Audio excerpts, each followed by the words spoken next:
সূরা আসরের মধ্যে আল্লাহ তাআলা বলছেন ওয়াল আসরি, সময়ের কসম। সময় খুবই মূল্যবান আমাদের জীবনে। আমাদের জীবনের প্রত্যেকটা মুহূর্তের হিসাব নেওয়া হবে, প্রত্যেকটা লাহজা,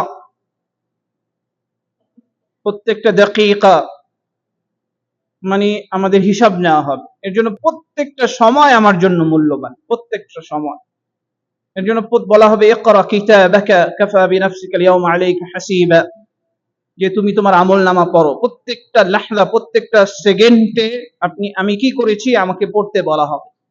এর জন্য আল্লাহ তাআলা কসম করছেন ওয়াল আসরি, সময়ের কসম। সময় আমার আপনার জন্য খুবই মূল্যবান, খুবই মূল্যবান।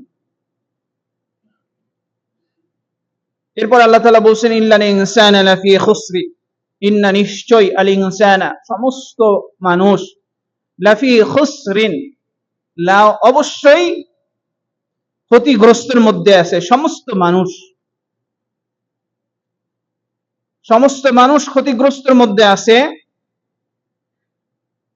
ইল্লাল্লাযিনা আমানু, তবে যারা ঈমান আনছে,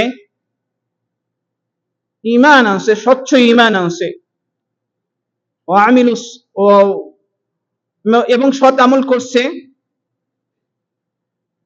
এবং একে অপরকে সত্যের উপদেশ দিছে, হকের উপদেশ দিছে, এবং একে অপরকে সবরের উপদেশ দিছে। এই চারটা গুণ যাদের মধ্যে আছে তারা ক্ষতিগ্রস্তের মধ্যে নাই। আর এই চারটা গুণ যাদের মধ্যে নাই তারা সবাই ক্ষতিগ্রস্তের মধ্যে আছে। তাহলে আপনি খেয়াল করেন কত মানুষ ক্ষতিগ্রস্তের মধ্যে আছে। যারা ইহুদি, এরা মরে যাওয়ার পরে চিরস্থায়ী জাহান্নামী। যারা খ্রিস্টান, মরে যাওয়ার পরে চিরস্থায়ী জাহান্নামী। এবং যারা হিন্দু, মরে যাওয়ার পরে চিরস্থায়ী জাহান্নামী। এরপর হচ্ছে যারা বৌদ্ধ, এরপরে যারা নাস্তিক।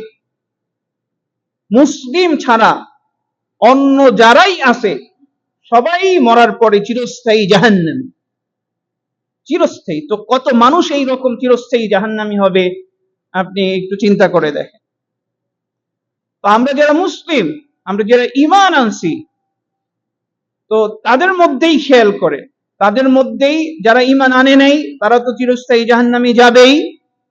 কিন্তু যারা ঈমান আনছে, ঈমান আনার পরে আমলে সালেহ করতে হবে, ভালো আমল করতে হবে, শিরক মুক্ত আমল করতে হবে, বিদআত মুক্ত আমল করতে হবে।